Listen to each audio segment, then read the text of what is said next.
Jadi, mari kita mencoba untuk melihat perdamaian, rekonsiliasi di dalam sebuah perjalanan pengampunan itu apa yang harus terjadi. Next, pertama yang harus terjadi adalah letting go, letting go. Kan tadi di sesi tadi saya selalu mengingatkan, kita tuh selalu pintar mengumpulkan penderitaan. Bukan mengumpulkan berkat, mengumpulkan kesakitan. Selalu kita simpen, kita taruh, kita diamkan. Lama-lama meledak, lama-lama meledak. Anda capek batin, Anda capek hati. Ingat, Allah itu menjanjikan sukacita dalam kehidupan. Bu, bagaimana Anda bisa bersukacita kalau di dalam hatimu penuh full of anger, full of misunderstanding, full of disappointment. Dan saya kalau mendengarkan orang-orang yang cerita penderitaan, selalu dia merasa bahwa dia adalah orang yang paling menderita di seluruh dunia. Yang lain itu pastor, penderitanya cetek-cetek. Saya itu pastor penderitanya berdarah-darah. Ya mungkin ibu waktu kehilangan keperawanan gak ada darahnya. Dan sekarang dibuat berdarah-darah. Selalu kalau kita menderita, kita selalu berpikir bahwa kita yang paling menderita. Letting go, letting go. Ini perumpamaan yang selalu saya gambarkan. Tapi ya baguslah, sederhana tapi bagus. Ini teh, ya. Saya punya, dikasih sama ibu-ibu. Beli di mesin, apa disebutnya mesin? Mesin, beli di sana. Ini teh. Lalu saya minum. Tehnya tinggal setengah. Datanglah Pak Johar. Pak Johar tahu saya senang kopi Americano. Lalu Pak Johar ngomong, Romo, saya punya kopi Americano. Sedangkan saya sedang pegang gelas ini, misalnya gelas ya, gelas ini berisi teh. Mau Romo? Mau Pak Johar? Aku mau. Terus Pak Johar berkata, ini saya tumpahkan ya. Bagaimana supaya saya bisa menikmatin kopi dari Pak Johar? Padahal di gelas saya masih ada teh. Apa yang saya lakukan? Teh ini buang dulu, atau saya habiskan.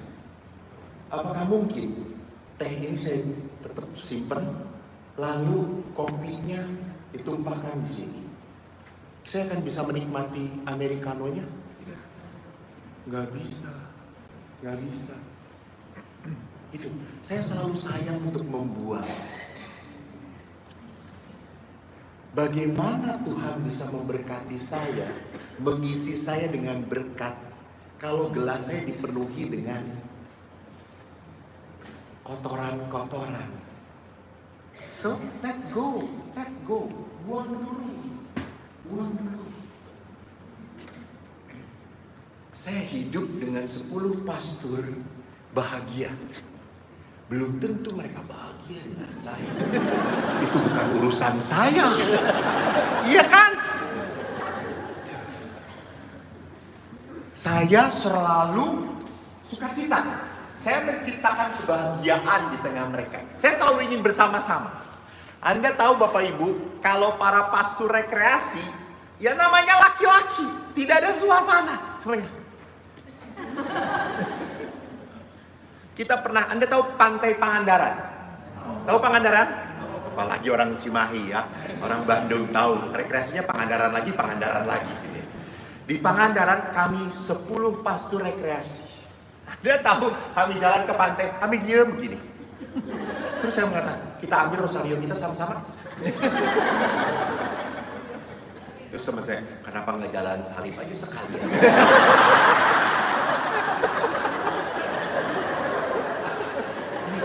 Rekreasi kan garing banget laki-laki gitu ya. Gak ada yang menariknya satu sama lain gitu ya.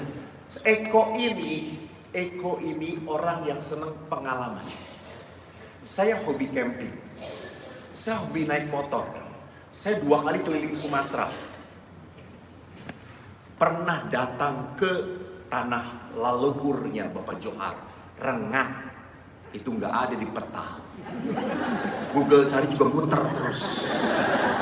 Karena itu dulu adalah tempat buangan jin ya Pak. Pak Johar salah satu yang dibuang ke Ibu. Jangan kata Johar.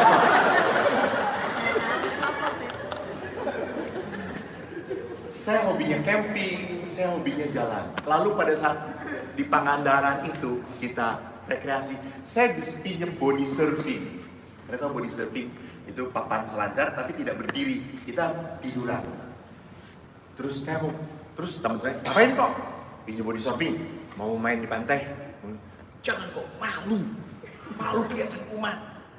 Emang kita bukan manusia, kagak apa-apa lah, kayak cangcut juga nggak apa-apa. Sama burung punya, sama udah ribut lah. Kecuali burung lu dua.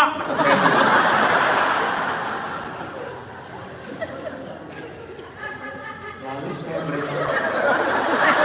pasti ibu ketawa sambil ngebayangin ya.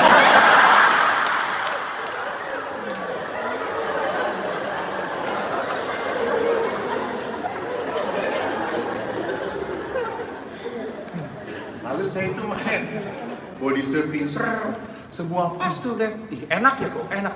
Sewalah mereka body surfing. Wah, lalu kita main senang, ketawa akhirnya. Lalu pada saat main itu, saya ada satu temen yang nggak terlalu bisa berenang, tapi dia mulai menikmati. Terus saya ngomong, ingat ya pantai selatan itu ada Nyi Roro Kidul. Dan Nyi Roro Kidul tuh katanya senang orang-orang yang nggak kawin. Bener kok? Iya, usah dia balik kamu.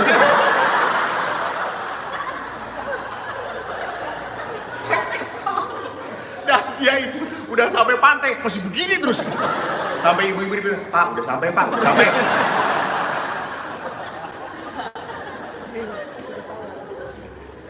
Jadi, saya 10 pastor, semua tidak menyenangkan saya. Ada kontrak, kita pernah berkelahi, kita pernah argue.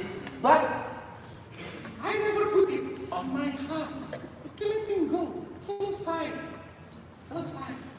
Saya mau bahagia jadi pastor. Itu. Saya mau sukacita jadi pastor. Saya yang bisa create my happiness.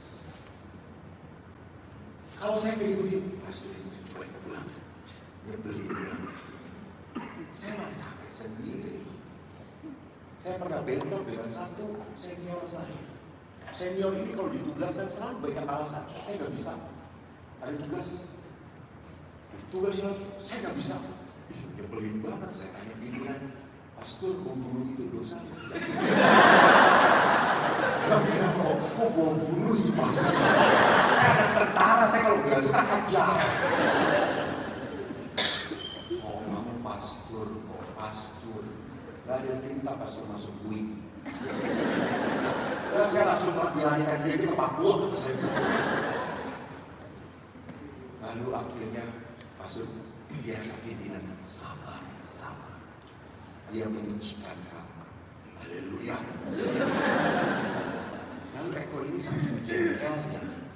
Suatu saat dia ditugasin, gak mau. Dia pergi, saya kuntit dari belakang. Dia kan naik motor, gue naik motor dari jarak jauh. Kemana dia? Bukan ke rumah janda memang.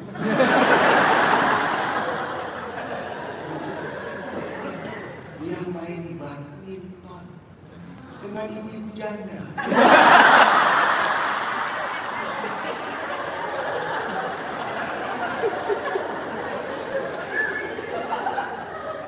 Yang tahu mana yang lebih menarik. Eko marah, jengkel, kesel.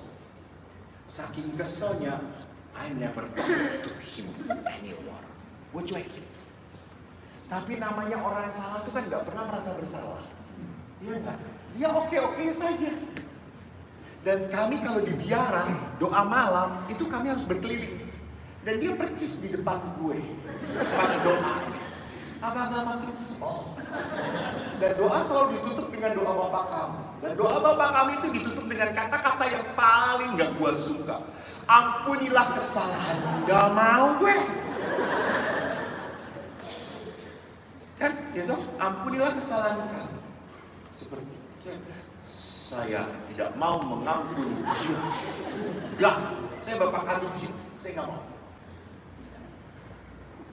Dan dia setiap pagi kalau makan selalu menyapa saya. Halo Eko, apa kabarnya? Dia duduk di samping saya nggak ajak ngomong. Saya ajak ngomong teman yang sebelah kiri saya. Dia sebelah kanan. Lama-lama saya itu, wah bisa hancur panggilan saya. Lalu saya ingat, iya. Saya selalu memberi nasihat pada umat. Lu kalau nggak bisa memaafkan, berdoa, doa. Saya novena. Tuhan ubah dia. Ubah dia. Dalam nama Yesus, ubah dia. Kalau perlu, pindahkan. Saya percaya pada kuasa doa 9 hari, 2 doa. Dan pada hari ke-9 terjadi keajaiban. Saya masuk kamar makan seperti biasa dia berkata, halo Eko. Tiba-tiba, halo lagi. Eko menjawab.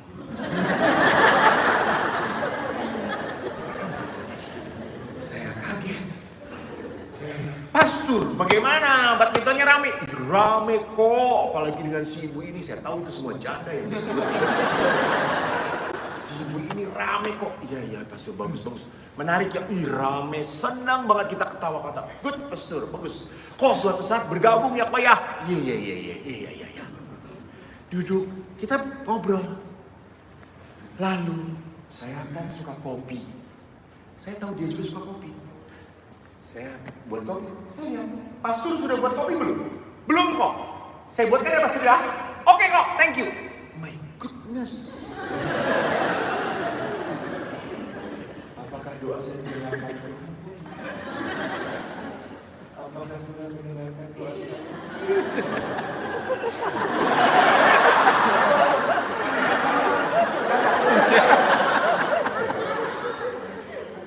Apakah Tuhan mendengarkan doa saya?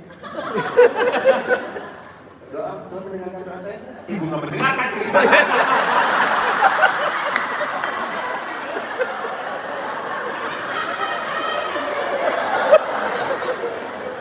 Tuhan mendengarkan doa saya. Iya, ibu nggak dengerin cerita saya.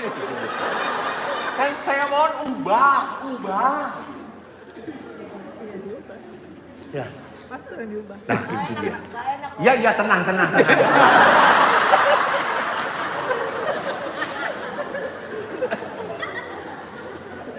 Tuhan mendengarkan doa saya.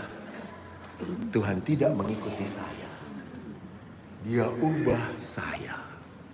Saya jadi lembut. Tiba-tiba saya jadi mau ngobrol dengan dia. Tiba-tiba saya jadi baik. Dan setelah saya baik pada dia, apa yang terjadi? Dia setiap ditugaskan, malah jadi mau. Keren. Pastor tugas ini bisa nggak? Kalau nggak bisa nggak apa-apa. No. I can. Saya take. My goodness. Really? Ya. Wow. Oke. Setelah kita akrab, dia dipindahkan.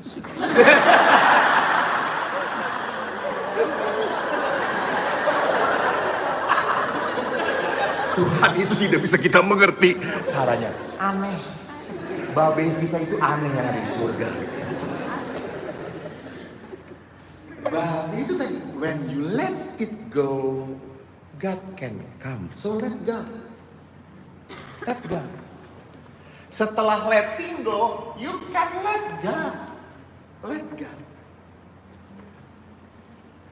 Ibu-ibu, sungguh saya sebagai pastor, saya merasa ini semua karena berkat Tuhan. Karena berkat Tuhan. Saya dipakai gitu ya. Saya tidak punya mimpi dari dulu bahwa saya menjadi famous, terkenal. Dulu waktu saya kecil, kalau Anda tahu, saya itu dijauhi oleh perempuan. Teman-teman saya. Hobi saya itu cari layangan, maka saya hitam. Sejak kecil saya ada selalu umbel 2 di sini. Warnanya hijau pekat. Apa ini dalam bahasa Inggris? Leo, ya Allah. kelihatan Cimainya kampung banget itu. Orang Sunda nyebutnya leho, betul leho. Oh, leho keluar. Ingus hijau. Lalu kan teman-teman seorang Sunda ya, udah kita bahasa Sundaan lah gitu. Orang Sunda, kok tegel lehona. Ih. Pijen, nggak akan dibuang, dimasukin lagi.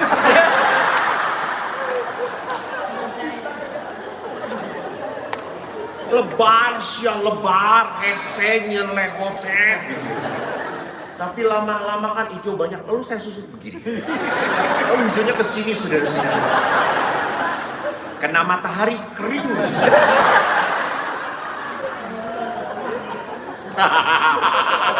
Diskusi, lu pernah ya? Kenapa lu sayang sama dia?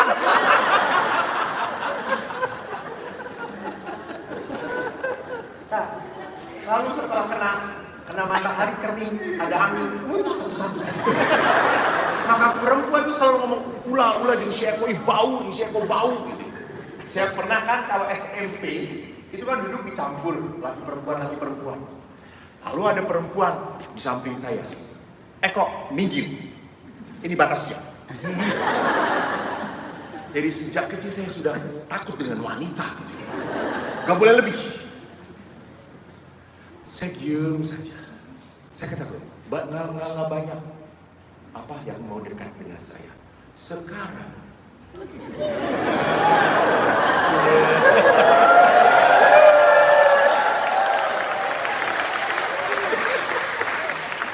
Siapa Pak Andre? Pak Andre selalu berkata, Romo ini dicari ibu-ibu. Padahal kalau nggak ada Romo, ibu cari saya.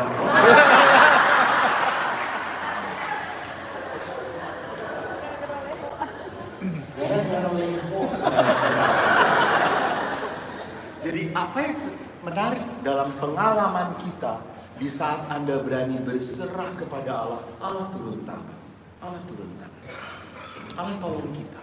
Let go. Next. Maka next. Okay. Reconciliation is about liberation. And when you can liberate your anger, your feeling of shame, your feeling of hate, and you can restore your relation. Jadi saya hanya bisa memperbarui, membereskan perkawinan saya kalau saya bisa liberate, rekonsiliasi, membebaskan. Maka Yesus pun menarik dalam kisah-kisahnya. Aku ampuni kamu, sembuhkan kamu. Itu kan melepaskan beban. Wanita yang ketahuan berzina harusnya dilempari sampai mati. Yesus berkata, tidak ada satu orang pun yang melempari engkau. Tidak ada Tuhan. Aku pun tidak akan melempar engkau. Pergilah, dosamu sudah diampuni. Dan jangan berbuat dosa lagi. Liberation. Ingat, dalam Injil Matius, marilah kepadaku engkau yang letih, lesu dan berbeban berat. Terus, aku akan memberikan Allah kurang-kurang waktu. Ditanya, aku akan memberikan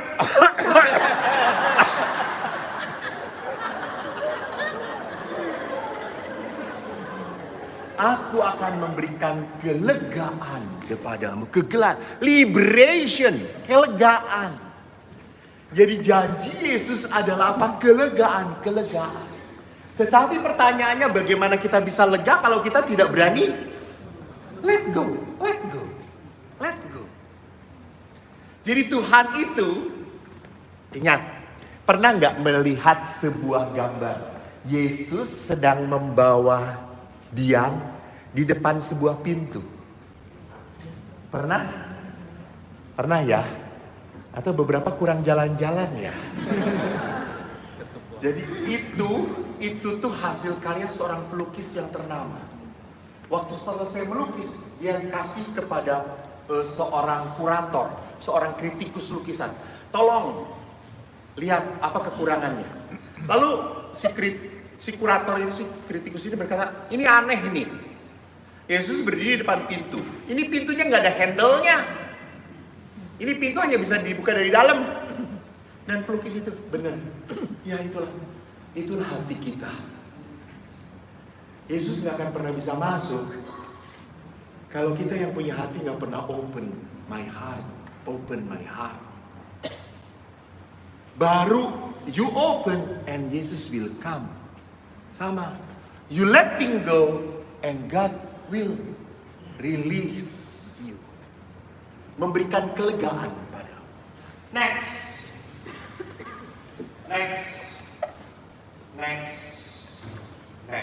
Oke. Maka waktu Anda ingat tahun Jubileum 2000 berapa ya? Jubileum tahun kerahiman 20 2016 ya? 16 ya, betul, 2016. Waktu tahun kerahiman, bukan Jubileum yang 20 tahun sekali itu. Itu ada tahun kerahiman, dikatakan begini, syarat mutlak orang merasakan kerahiman adalah apa? Sebuah rekonsiliasi, pertobatan, pembebasan. Maka kalau orang sudah dibebaskan, maka orang bisa kembali membangun persahabatan. Kan tadi dengan pastor tadi, setelah saya bisa membebaskan dia, mengampuni dia, saya bisa kembali bekerjasama dengan orang. So next.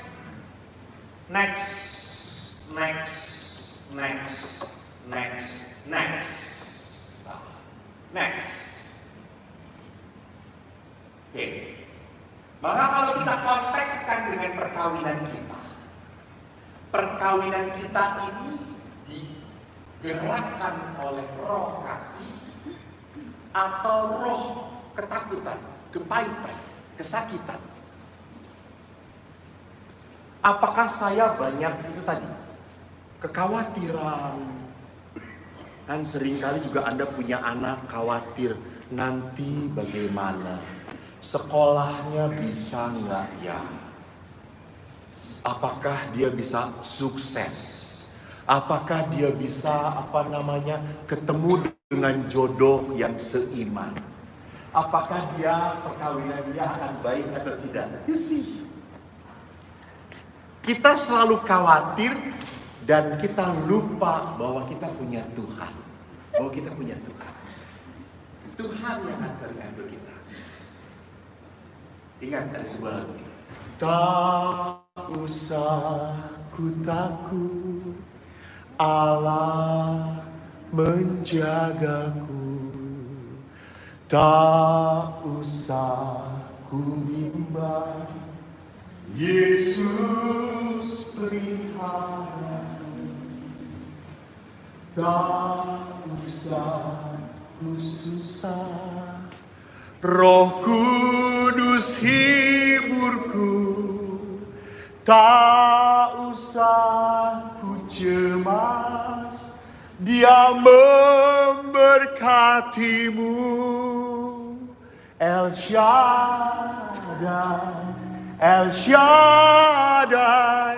Allah Maha Kuasa. Ya, jangan usah kau takut. Kita tuh berjalan bersama Tuhan. Manusia boleh cemas, boleh khawatir, wajar. Namanya manusia. Tetapi ingat, yang punya hidupku, Allah. Maka kita coba perhatikan. Berapa menit lagi aku, Pak? 5 menit. Next. Saudara-saudara kami yang kudus. Barang siapa berkata bahwa ia berada di dalam terang, tetapi ia membenci saudaranya, ia berada dalam kegelapan sampai sekarang. Barang siapa mengasihi saudaranya, ia tetap berada di dalam terang, dan di dalam dia tidak ada penyesatan. Tetapi barang siapa membenci saudaranya, ia berada di dalam kegelapan dan hidup dalam kegelapan. Ia tidak tahu kemana pergi, karena kegelapan itu telah membutakan matanya. Pak, kalau Bapak sedang kesel dengan istri, pernah nggak? Kesel dengan istri. Pernah apa sering? Jangan takut, jangan cemas. Yang kudus pelihara, bukan istri. Pernah ya, jangan seringnya, pernah saja. Waktu jengkel, waktu kesel dengan istri, apakah pada saat kekesalan, kemarahan, kejengkelan itu Bapak bisa melihat hal-hal yang indah dalam diri istri Anda? Susah, betul. Nggak kesel aja susah. Susah, betul. Jadi kita akan dibutakan. Maka pada saat kita kesel, kita marah, kita jengkel, kita selalu melihat rumput tetangga selalu lebih hijau. Padahal ada tainya, nggak dilihat tainya oleh kita. Jadi kita selalu apa? Selalu mudah melihat kekurangan dalam pasangan. Kekurangan. Makanya saya kalau dengar ibu-ibu, Romo, dia kayak gini. Yang bodoh ibu. Tahu kurang kok dipilih. Ya saya taunya setelah kawin. Lebih blow on.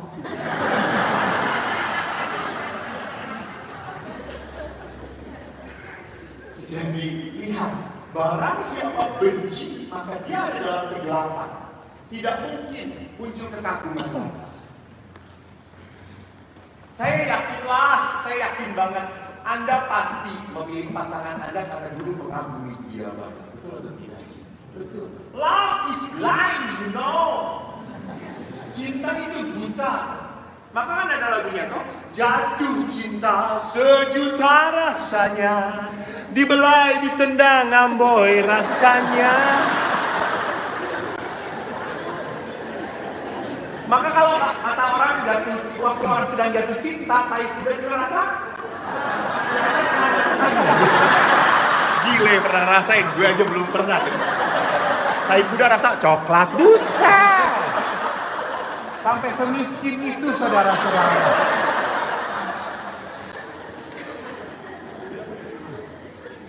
Jadi waktu mau menikah semua terang, everything is very clear. Wah, keren banget dia satu-satunya. Aku mau sampai mati bersama dia. Dia bagus banget. Makanya saya tanya-tanya tadi, tinggal berapa persen? Sekarang jujur Pak.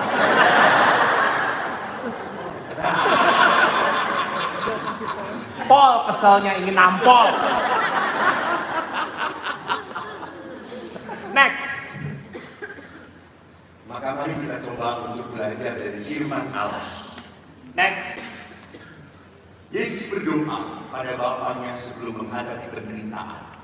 Maka di dalam Injil Markus dikatakan, berjaga-jagalah dan berdoalah supaya kamu jangan jatuh ke dalam kematian, ke dalam pencobaan. Roh memang penurut tetapi daging lemah.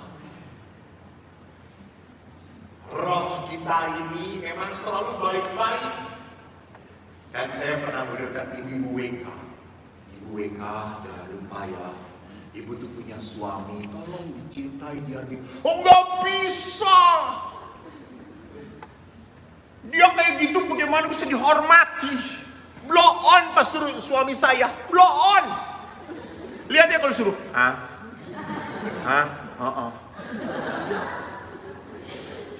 nggak punya inisiatif pastor, selalu lemas, bolot. Bu, kalau begitu mari kita buat doa supaya cepat dipanggil Tuhan. Ya nggak gitu-gitu lakat sih, gitu katanya. Ya kan ibu kesel toh, kan ibu jengkel toh. Ya sudah, biar Tuhan memberikan yang terbaik bagi hidup ibu. panggillah dia. Enggak lah pastor, kita harus menghargai lah pastor. Betul Bu, betul. Jangan lupa Bu, ada suatu saat dia akan pergi dalam hidupmu. Ibu bertahun-tahun hidup bersama dia. And you will feel sad when one day God take him from you. Ada waktunya. Karena di rumah retret saya selalu ngajak Bapak Ibu supaya diskusi. Coba Bapak Ibu diskusi, siapa mati duluan? Loh, bener loh, harus diomongin. Siapa yang duluan? Biasanya para wanita kata, Mas jangan duluan ya Mas, ya saya aja, saya gak kuat. Saya gak tahan. Suami yang tahu, oke, gak apa-apa.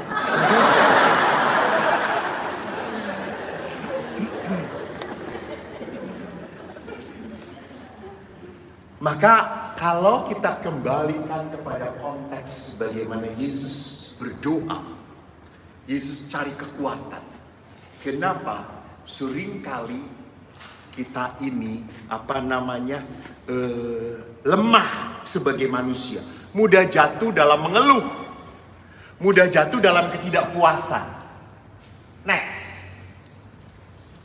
ada apa dengan puasa doa? Kok sampai Yesus berkata berdoalah dan berjaga. Next, doa membuat Roh Kudus menuntun kita supaya mendengarkan suara Tuhan daripada mendengarkan kekecewaan dan penderitaan. Jangan lupa, yang mau beliau ada di sisi adalah Tuhan. Tuhan. Anda dengar, seorang laki-laki akan meninggalkan ayah ibu dan dia bersatu. Lalu Yesus yang ngomong apa yang persatukan Allah. Jadi Yesus sendiri berkata, persatuan ini adalah persatuan yang dikehendaki itu. Maka pada saat persatuan itu menjadi berat, menjadi sulit, menjadi melelahkan, saya sudah capek, pastor sudah nggak tahan. Udah nggak tahan. Si orang ini yang pastor memang keturunan Ujigawa. Lihat ikan asin aja langsung disambar. Saya pernah melihat, aduh ampun, saya suka kaget, suka gak, aduh Tuhan, kalau masuk logika gak masuk banget gitu ya. Tetapi terjadi, istrinya cantik banget, suaminya ada affair dengan wanita lain. Istrinya memperlihatkan gambar wanita yang dijadikan selingkuhannya. Ya Tuhanku Yesus, bumi dan langit, cantik istrinya. Dia bilang, Pak, itu dia sudah punya steak masih mencari ikan asin.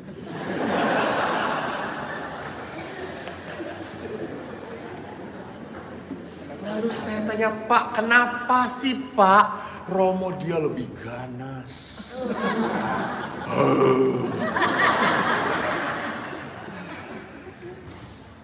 Si ibu itu Romo selalu menghindari saya, selalu menghindari saya. Hati-hati. Setelah I check. And I listen. Iyalah. Saya kan biasanya ngecek. Dan listen. Salah satu penyebab perselingkuhan adalah apa? Adalah istri yang tidak mau lagi berhubungan badan dengan pasangannya. Ibu-ibu ingat, bagi suami penting banget. Lihat wajah para suami langsung ceria. Ini seminar kayak gini yang besar. Tenang, I'm on your side.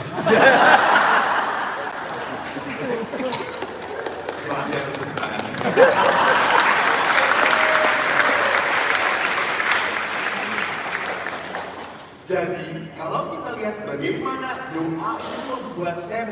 mendengarkan Tuhan, mendengarkan Tuhan.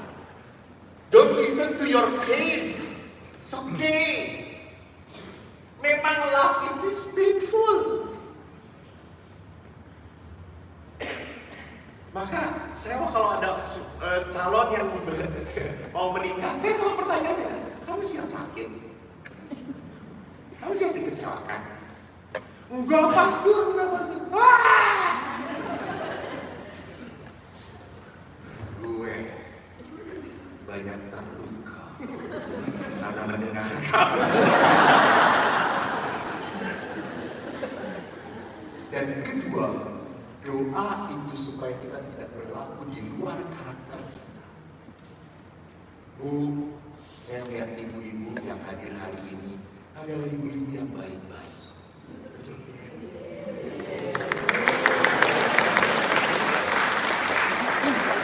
Anda menjadi ibu yang ganas, melibas.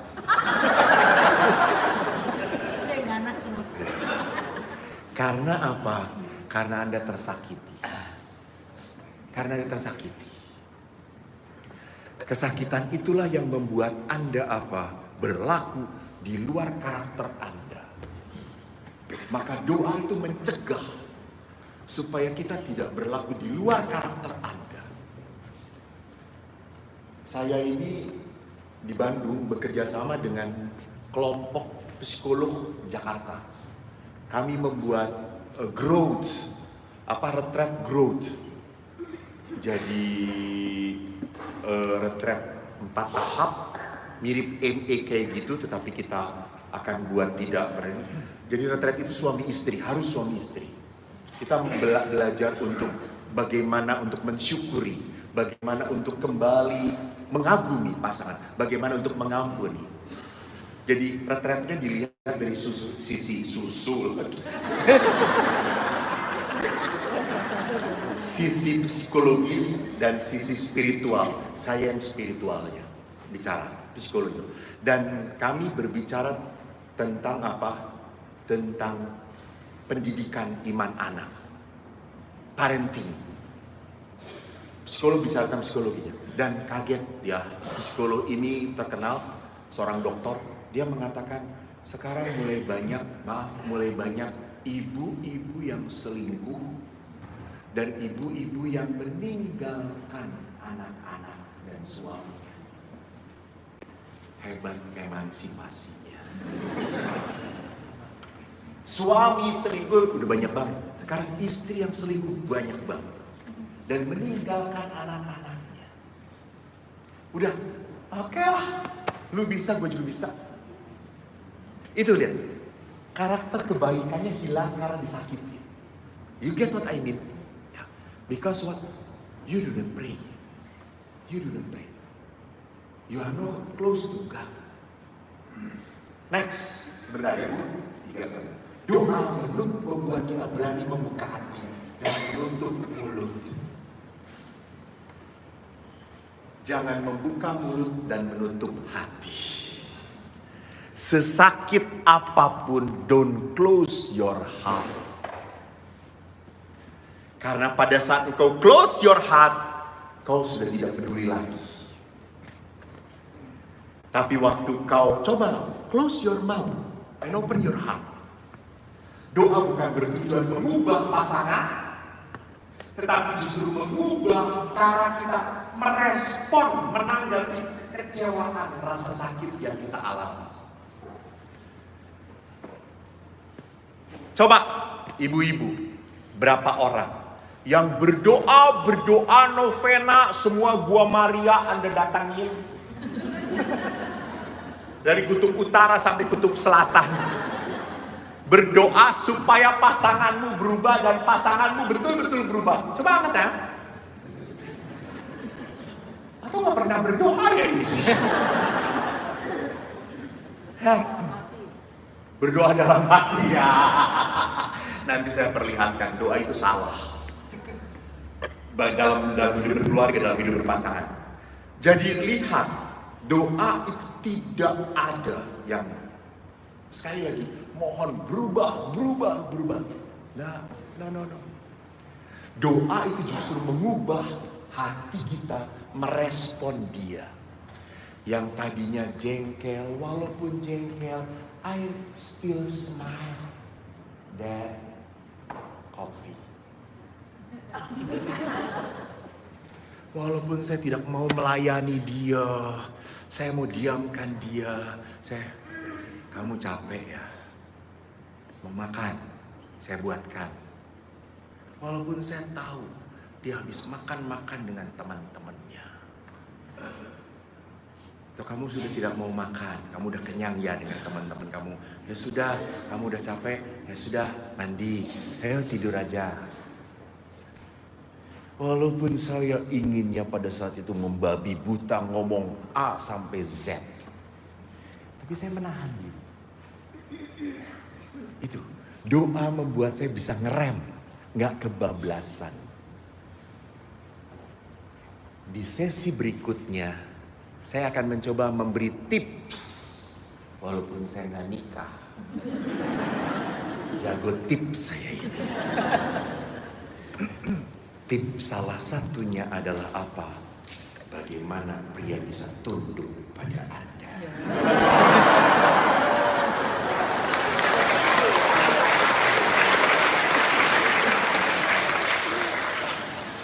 Dan Anda jangan tepuk tangan dulu.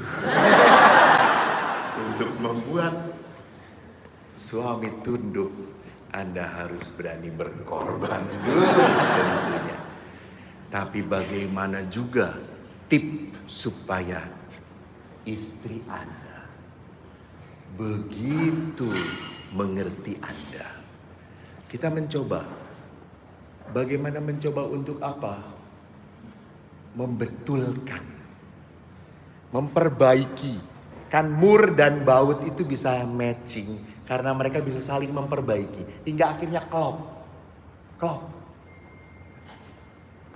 Klop, menyatu, bukan berarti nggak ada lagi friksi, nggak ada, nggak mungkin. Selalu ada, tetapi semuanya bisa dihandle dengan baik. Terima kasih, Anda kelihatan wajahnya sudah tidak beraturan antara hidup dan mati.